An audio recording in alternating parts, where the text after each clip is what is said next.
تو برادران ملت اسلامیہ، آقا ہر امتی کے لیے گواہ ہے، ہر نبی کی امت کے لیے جب گواہ ہے تو ماننا پڑے گا کہ ہر امتی کے، ہر نبی کے امت کے اعمال سے آقا باخبر ہے اور ہمارے اعمال سے بھی باخبر ہے۔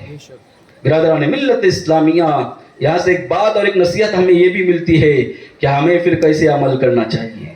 جب آپ کا یہ عقیدہ مضبوط ہے کہ آقا ہمارے اعمال سے باخبر ہیں، تو پھر ہمارے اعمال کیسے ہونا چاہیے؟ کہ ہمارے اعمال گناہوں والے ہونے چاہیے، نیکیوں والے ہونے چاہیے، اچھے اعمال ہونے چاہیے یا برے اعمال ہونا چاہیے؟ برادران ملت اسلامیہ، فیصلہ آپ کے اوپر ہے۔ بہرحال عرض یہ کر رہا تھا کہ آقا علیہ الصلوۃ والسلام ہر نبی کے امت کی گواہی دے گے۔ گویا ہمارا عقیدہ یہ ہے کہ ہر نبی کے امتیوں کو آقا جو ہے دیکھ رہے ہیں، اور آقا اسی لیے دیکھ رہے ہیں جبھی تو گواہی دے گے، اور آقا موجود ہے اور اسی لیے گواہی دے گے۔ برادران ملت اسلامیہ، غور کرے، آقا 40 سال پہلے نبی جو کہتے ہیں ان کو تھوڑا ذرا عبرت حاصل کرنی چاہیے کہ آقا صرف 40 سال پہلے نبی ہیں کہ ہر دور کے لیے نبی ہیں۔ آقا علیہ الصلوۃ والسلام نے خود اسی لیے ارشاد فرمایا، کنت نبی وآدم بین الماء والطین، میں اس وقت بھی نبی تھا جب حضرت آدم علیہ نبی کے علیہ الصلوۃ والسلام مٹی اور پانی کے درمیان تھے۔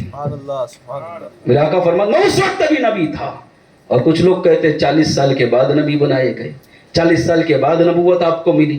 برادران ملت اسلامیہ، میں ان لوگوں سے کہنا چاہوں گا کہ جو لوگ کہتے ہیں کہ آقا 40 سال کے بعد نبی بنے، اگر کوئی عیسائی آ کر آپ سے کہے اور ایک سوال کرے، عیسائی پوچھے آپ سے کہ ہمارے نبی ایک معاملے میں تمہارے نبی سے افضل ہے، تو افضل نبی کا کلمہ کیوں نہیں پڑھتے؟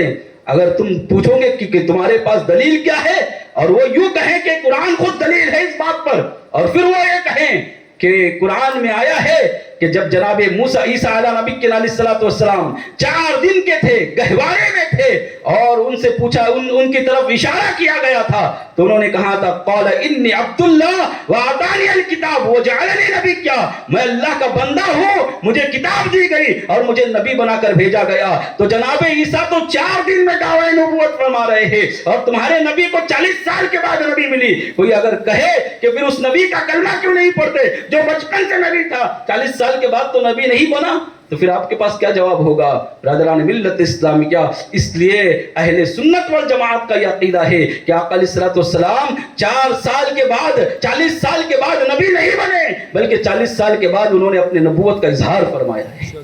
یہی وجہ ہے کہ بچپن میں ہیں اور جھولے میں جھول رہے ہیں آقا علیہ الصلوۃ والسلام، اور اپنے ہاتھوں سے اشارہ کر رہے ہیں۔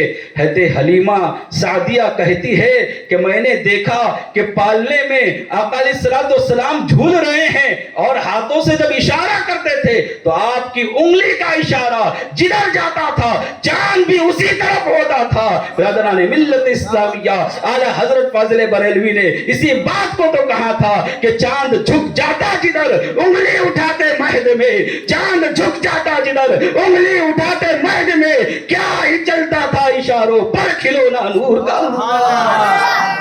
تکبیر، عید میلاد النبی، برادران ملت اسلامیہ، تو آپ پالنے میں تھے اور چاند آپ کے ہاتھوں پر کھیل رہا تھا۔ یہ نبوت کے برکات نہیں تو کیا ہے؟ یہ نبوت کی علامت نہیں تو کیا؟ آقا خود فرماتے ہیں کہ میں اس مقام سے جب گزرتا تھا اظہار نبوت سے پہلے، تو مجھے یہ سامنے جو پتھر نظر آ رہا ہے یہ سلام کرتا تھا۔ آپ کو کسی پتھر نے سلام کیا ہے آج تک؟ آج تک نہیں کیا نا۔ کیوں نہیں کیا؟ کیونکہ ہمارے اندر وہ خوبی نہیں ہے۔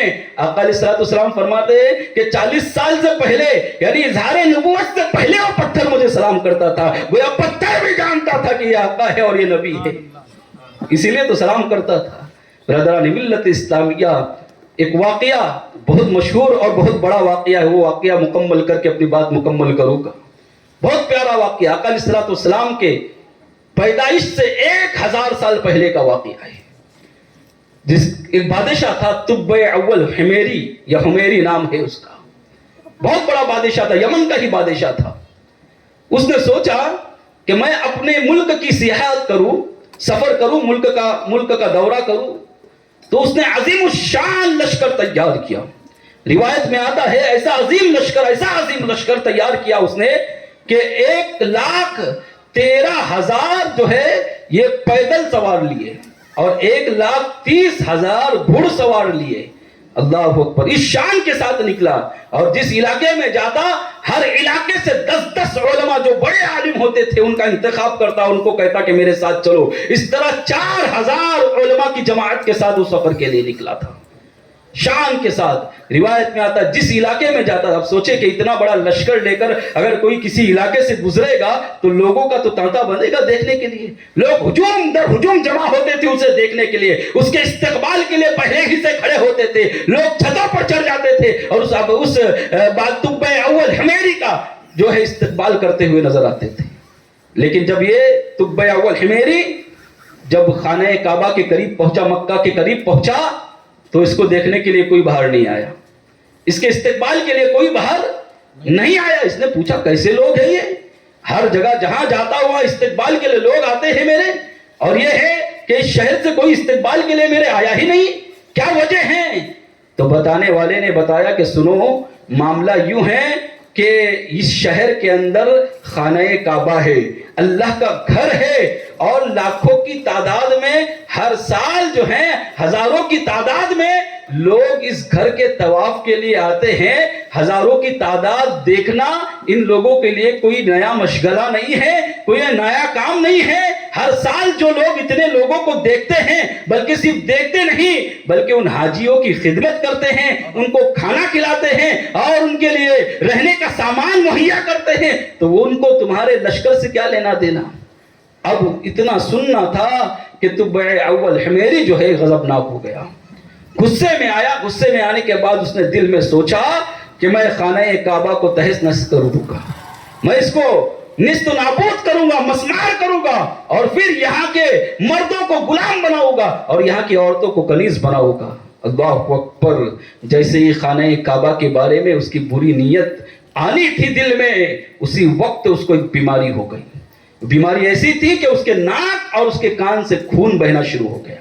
ناک سے بھی خون بہ رہا تھا, کان سے بھی خون بہ رہا تھا. اور روایت میں آتا ہے, ابن عساکر نے اس روایت کو نقل کیا ہے, وہ کہتے ہیں کہ اس قدر بدبو اور تعفن تھا اس خون کے اندر کہ چند لمحوں کے لیے بھی کوئی پاس ٹھہرنے کے لیے تیار نہیں تھا. جو بھی آتا تھا ناک پر ہاتھ دیتا تھا, ناک پر پٹی باندھ کر بادشاہ کے پاس آتا تھا. اس نے بڑے بڑے طبیبوں کو بلایا لیکن کہیں علاج نہ ہو سکا. اب پریشان ہوا کہ کیا ہو گیا ہے میرے ساتھ. راتوں کی نیند چلی گئی تھی, دن کا قرار چلا گیا تھا. اللہ اکبر. تبع اول حمیری کے پاس جو 4,000 علماء تھے ان میں ایک عالم ربانی بھی تھے, بہت بڑے عالم تھے. جب ان کو اس بات کی خبر ہوئی تو انہوں نے کہا کہ ہو سکتا ہے کہ میں اس کا علاج کروں, چلو میں جاتا ہوں اور میں دیکھتا ہوں. جیسے ہی دیکھا اور اس کی بدبو سونگھی تو پھر انہوں نے کہا, عالم ربانی نے, کہ اگر بادشاہ سلامت میرے سوالوں کا صحیح جواب دیں گے تو میں ان کا علاج کر پاؤں گا, اور اگر جواب صحیح نہ دیا تو پھر میں بھی علاج نہیں کر سکتا. کہاں تم علاج کرو گے؟ کہاں یقیناً میں اس چیز کا علاج کروں گا, اس لیے کیونکہ یہ وبا اور یہ بیماری زمینی نہیں ہے بلکہ یہ وبا تو مجھے آسمانی نظر آ رہی ہے. اتنا سننا تھا کہ تبع اول حمیری مرتا کیا نہیں کرتا.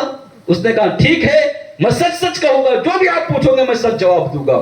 تو اس سے پوچھا اس عالم ربانی نے کہ اے بادشاہ یہ بتا کہ آپ نے کبھی بھی اس وقت جب یہ بیماری لائق ہونے سے پہلے کوئی بری نیت کی تھی, کوئی غلط نیت کی تھی؟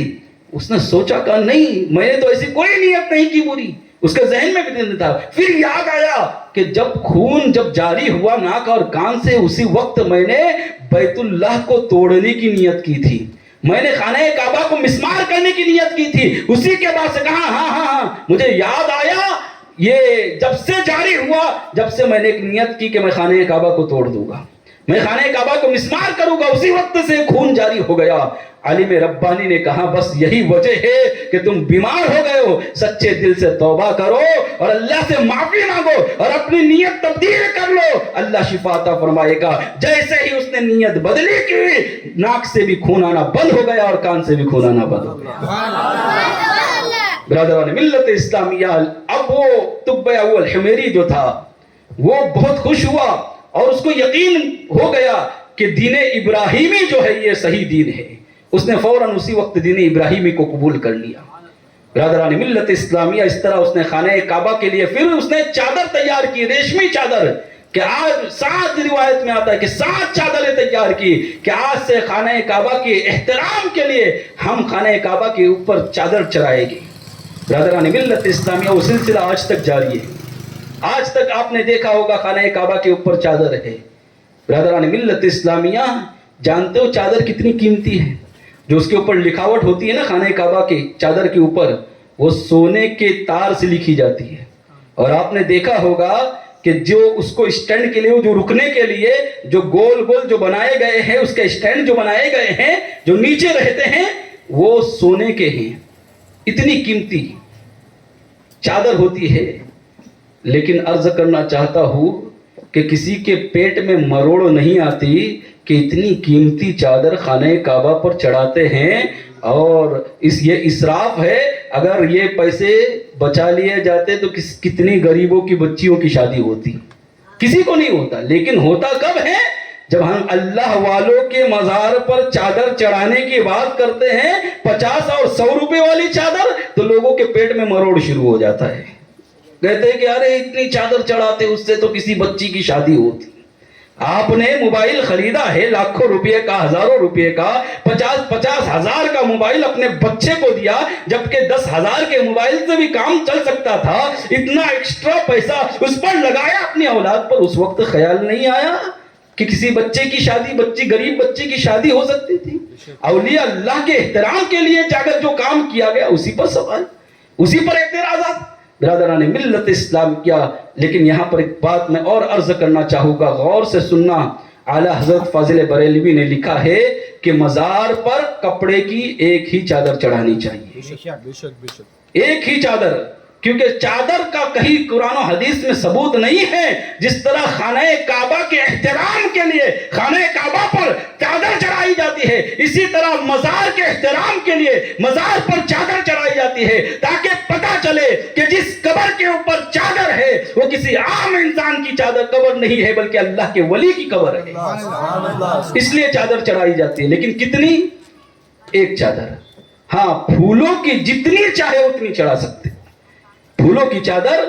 اور بخاری کی روایت سے ثابت ہے کہ آقا علیہ السلام, حدیث بڑی طویل ہے, مختصراً عرض کروں کہ آقا علیہ السلام نے 2 قبروں پر جو ہیں کھجور کی ٹہنی لگا کر بتا دیا تھا, جب تک یہ تر رہے گی اللہ کا ذکر کرے گی, اور جب تک اللہ کا ذکر کرے گی مردوں کے عذاب میں تخفیف ہوگی. تو ہمارا بھی عقیدہ ہے کہ اگر قبر پر ہم پھول چڑھاتے ہیں تو اگر مردہ گنہگار ہے تو اللہ اس کے عذاب میں تخفیف کرتا ہے, اور اگر اللہ کا ولی ہے تو اس کے اللہ درجات کو بلند فرماتا ہے. تو پھولوں کی جتنی چادر ہو سکتی ہے اتنی چڑھانی ہے آپ کو, ہے نا, جو ہو جتنے ممکن ہو چڑھائیے. لیکن جو کپڑے کی چادر چڑھاتے ہیں اس میں اس قدر غلو نہ کیجیے. اس میں ایک خاص اور مسئلہ یاد رکھیں, بہت سارے لوگ قرآن کی آیتیں والی چادر چڑھاتے ہیں. آپ خود جانتے ہیں کہ ہمارے مزارات پر صرف مسلمان نہیں جاتے, غیر مسلم بھی جاتے ہیں. ان کا غسل ہماری غسل کی طرح تو نہیں ہو سکتا تھا. پھر اگر اس کو ہاتھ لگا دیا چومنے کے لیے اس نے, تو عین قرآن کو ہاتھ لگانا ہوگا. اور قرآن کہتا ہے لا یمسہ الا المطہرون, کہ اللہ کے اس قرآن کو کوئی بھی بغیر پاکی کے نہیں چھو سکتا. اس لیے ایسی چادر جس پر قرآن کی آیتیں ہیں ایسی بھی پیش نہیں کرنی چاہیے. عام چادر جو ہے ایک چادر چڑھاؤ, پھر باقی پھولوں کی چادر چڑھاؤ. باقی بہرحال بات بہت طویل ہوئی. عرض یہ کر رہا تھا کہ اس طب اول حمیری نے جو چادر چڑھائی خانہ کعبہ پر, وہ ریشمی چادر تھی. اس کے بعد پھر اس نے مدینے کا سفر کیا, مدینے کی طرف رخ کیا اپنے قافلے کے ساتھ. اس وقت تک مدینہ آباد نہیں ہوا تھا, مدینہ اس وقت آباد نہیں تھا, صرف ایک نہر تھی. جب اس مقام پر وہاں پر جا کر پانی پینے کے لیے رکے لوگ, تو علماء کرام جو تھے 4000, ان لوگوں نے مٹی کو سونگھنا شروع کیا. مٹی کو لوگ سونگ رہے تھے علماء کرام. بادشاہ نے پوچھا کہ مٹی کو کیوں سونگ رہے ہو؟ کہا اس مٹی سے ہمیں نبی آخر الزمان کی خوشبو آ رہی ہے. وہ اس طرح سے کہ یہ نبی آخر الزمان جب ان کا ظہور ہوگا ہوگا, ولادت تو مکہ میں ہوگی لیکن ہجرت کر کے وہ کہیں اور نہیں آئے گے, یہ وہی جگہ ہے جہاں پر ہجرت کر کے آئے گی. انہوں نے خوشبو سے پہچان لیا تھا کہ آقا اسی جگہ پر ہجرت کر کے تشریف لانے والے ہیں. پھر 400 علماء نے بادشاہ سے اجازت لی کہ اس نبی آخر الزماں کے انتظار میں ہم یہیں پر بسنا چاہتے ہیں. تو بادشاہ نے 401 گھر بنا کر دیے وہاں پر 400 علماء کے لیے.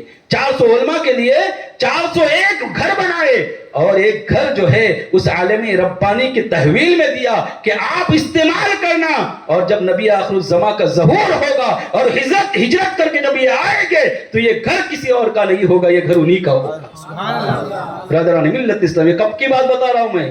آقا علیہ السلام کی ولادت سے 1000 سال پہلے کی بات ہے.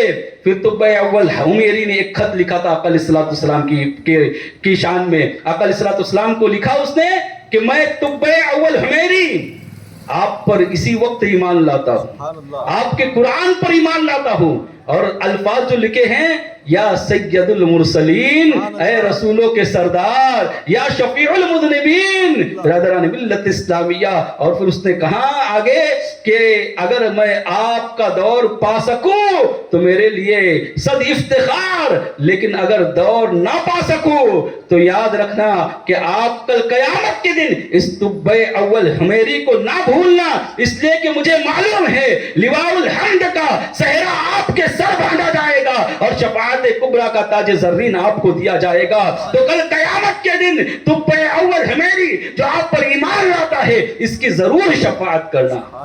یہ خط لکھا اور اس عالم ربانی کو دیا, اور عالم ربانی سے کہا کہ سنو, یہ خط تم سنبھال کر رکھنا اور پھر تم اپنے بیٹے کو دینا, اور بیٹے کو وصیت کرنا کہ اس وقت تک بھی نہ آئے تو وہ پوتے کو دے, پوتے کو وصیت کرنا کہ پوتا اپنے اور آگے بڑھاتے جائے, یہاں تک کہ در نسل میرا خط جو ہے یہ آقا علیہ السلام تک پہنچ جائے, نبی آخر الزمان تک پہنچ جائے. برادران ملت اسلامیہ, پھر طب اول حمیری وہاں سے چلا گیا. 1000 سال کے بعد جب آقا علیہ السلام پر مکے کی زمین تنگ کر دی گئی, جب مکی کی زمین مکے میں بڑا ستایا گیا, پتھرے مارے گئے, کانٹے بچھائے گئے, اوجھڑیاں آپ کے جسم پر رکھی گئی. برادران ملت اسلامیہ, ظلم و ستم کے پہاڑ آپ پر اور آپ کے صحابہ پر توڑے گئے, یہاں تک کہ اللہ تبارک و تعالیٰ نے آپ کو ہجرت کا حکم دیا, اور آقا علیہ السلام مکہ چھوڑ کر مدینے کی طرف ہجرت کرنے کے لیے لگے, کیونکہ بہت سارے صحابہ پہلے ہی ہجرت کر کے چلے گئے تھے, اور مدینے کے اندر بھی کیونکہ جو بہت سارے ایسے صحابہ تھے جو اس وقت ایمان لائے تھے, انہی علماء کے خاندان سے بہت سارے لوگ ایسے تھے جو ایمان لا چکے تھے, آقا علیہ السلام کو نبی آخر الزمان تسلیم کر چکے تھے, وہ انتظار میں تھے کہ آقا علیہ السلام آئے گے, آقا علیہ السلام آئے گے. اور جب آقا علیہ السلام مکہ سے مدینہ ہجرت کر کے گئے, تنیت الوداع جو وداع کی گھاٹی ہے اس مقام پر پہنچے, جو گئے ہیں عمرہ کرنے کے لیے, اور جنہوں نے مسجد نبوی سے لے کر مسجد قباء تک پیدل سفر کیا ہے تو وہ جانتے ہیں کہ راستے میں یہ مقام آتا ہے. مسجد قباء سے بس پہلے تھوڑی دیر یہ مقام ہے جسے سنیات الوداع کہا جاتا ہے, یعنی وداع کی گھاٹی کہا جاتا ہے. گھاٹی تھی, وہاں پر لوگ وہاں آ کر انتظار کر رہے تھے. میرے آقا کا انتظار اس شان سے ہو رہا تھا, روایت میں آتا ہے لوگ صبح ہوتی تھی چھت پر چڑھتے تھے, لوگ صبح ہوتی تھی درخت پر چڑھتے تھے اور دور سے دیکھتے تھے کہ آقا آنے والے ہیں, آقا آنے والے ہیں. اللہ کے رسول صلی اللہ تعالی علیہ وسلم کے لیے ہر کسی نے اپنے اپنے گھروں کو سجایا تھا, ہر کسی کی تمنا تھی کہ آقا آئیں گے تو کاش میرے گھر میں ٹھہرے گے, آقا آئیں گے تو کاش میرے گھر میں ٹھہرے گے. ہر کسی نے اپنے گھروں کو سجایا تھا. برادران ملت اسلامیہ, آج بھی ہم جیسے ہی ربیع الاول کا چاند طلوع ہوتا ہے اپنے گھروں کو سجاتے ہیں. انہوں نے گھروں کو اس لیے سجایا تھا, ان کو امید تھی کہ آقا آئیں گے, کبھی نہ کبھی تو ہمارے قدم ہمارے گھر میں آپ کے قدم آئیں گے, اور ہمیں یقین ہے آپ ہر عاشق کے گھر تشریف لاتے ہیں, یقین ہے آپ ہر عاشق کے گھر تشریف لاتے ہیں. یا رسول اللہ صلی اللہ علیہ وسلم, ہم نے بھی اپنے گھروں کو سجایا ہے, کبھی میرے بھی گھر ہو جائے چلا گا یا رسول اللہ. برادران ملت اسلامیہ, آقا علیہ السلام جب اس مقام پر پہنچے تو لوگوں نے, بچیوں نے ڈف بجا کر طلع البدر علینا من ثنیات الوداع وجب الشکر علینا ما دعا للہ دائی, کہ ایسا محبوب آیا ہے کہ اللہ کا شکر ادا کرنا ہم پر واجب ہو گیا ہے. اور ہم یہاں اسی لیے بیٹھے ہیں, یاد رکھنا ہم کس لیے بیٹھے ہیں؟ اللہ کا شکر ادا کرنے کے لیے بیٹھے ہیں کہ اسی مہینے میں اللہ تبارک و تعالیٰ نے ایسے محبوب کو ہمیں عطا فرمایا.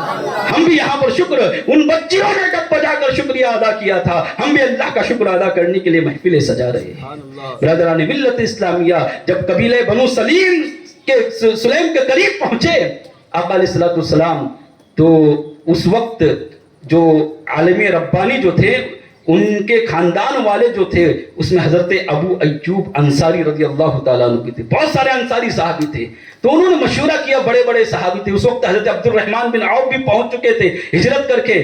تو حضرت عبد الرحمن بن عوف نے بھی کہا کہ وہ خط جو آیا ہے, سب نے کہا کہ نبی آخر الزمان آنے والے ہیں اور ہجرت کر کے یہاں پہنچنے والے ہیں, اور طب اول حمیری نے جو خط دیا تھا وہ خط ہمارے پاس موجود ہے. تو کہا کوئی ایسا, کسی ایسے شخص کا انتخاب کیا جائے جو بہت معتبر ہو, اس کو خط دے کر قبیلہ بنو سلیم کی طرف بھیج دیا جائے کہ آقا کو وہ خط دے دے. اللہ اکبر. لوگوں نے محفل قائم کی اور حضرت ابو یعلا یا ابو لیلہ, دو نام آتے ہیں, ابو لیلہ انصاری رضی اللہ تعالیٰ عنہ, ان کے ہاتھ میں وہ خط دیا. حضرت ابو لیلہ انصاری رضی اللہ تعالیٰ عنہ کہتے ہیں وہ خط لے کر قبیلہ بنو سلیم کی طرف گیا. جیسے ہی وہاں پر گیا, آقا علیہ الصلوۃ والسلام کے ابھی قریب گیا تھا, ابھی آقا نے مجھے دیکھا. اس سے پہلے زندگی میں کبھی نہ میں نے آقا کو دیکھا تھا نہ آقا نے مجھے دیکھا تھا, لیکن جیسے ہی میرے چہرے پر نظر پڑی, اللہ کے رسول صلی اللہ علیہ وسلم نے فرمایا, اے ابو لیلہ ادھر آؤ. میں حیرت زدہ ہو گیا, میں پریشان ہوا کہ آج تک آقا کو میں نے نہیں دیکھا, آقا نے مجھے نہیں دیکھا, مجھے پہچانا کیسے؟ ابھی میں یہ سوچ رہا تھا کہ آقا فرماتے ہیں, اے ابو لیلہ تمہارے ہاتھ میں جو خط ہے وہ خط بھی مجھے دو, مجھے معلوم ہے یہ خط کسی اور کا نہیں ہے, 1000 سال پہلے طب اول حمیری نے مجھے لکھ کر بھیجا. برادران ملت اسلامیہ, یہ غیب کی خبر نہیں تو کیا ہے, یہ غیب کی خبر ہے نہیں تو کیا ہے. برادران ملت اسلامیہ, طب اول حمیری کا خط آقا علیہ الصلوۃ والسلام نے پڑھا اور حضرت ابوبکر صدیق سے کہا پڑھو. پڑھ کر بہت خوش ہوئے آقا علیہ الصلوۃ والسلام, اور پھر آگے بڑھے. جیسے ہی مدینہ شریف کے قریب پہنچے, ہر کسی کی خواہش تھی کہ اللہ کے رسول صلی اللہ تعالیٰ علیہ وسلم میرے گھر قیام فرمائے. سبوں نے اپنے گھروں کو سجایا تھا, سب کہنے لگے یا رسول اللہ صلی اللہ علیہ وسلم میرے گھر میں تشریف لائیے, میرے گھر میں تشریف لائیے. اللہ کے رسول صلی اللہ تعالیٰ علیہ وسلم نے فرمایا کہ میری اونٹنی جس جگہ بیٹھے گی میں اسی کے گھر میں جاؤ کے تشریف رکھوں گا, وہیں پر تشریف فرما ہوگا. برادران ملت اسلامیہ, غور کرو, آقا علیہ الصلوۃ والسلام نے فرمایا میری اونٹنی جہاں جا کر بیٹھے گی میں وہیں پر جا کر اسی کے گھر میں قیام فرماؤں گا. اور پھر ہوا کیوں کہ آقا علیہ الصلوۃ والسلام نے اونٹنی کو چھوڑ دیا.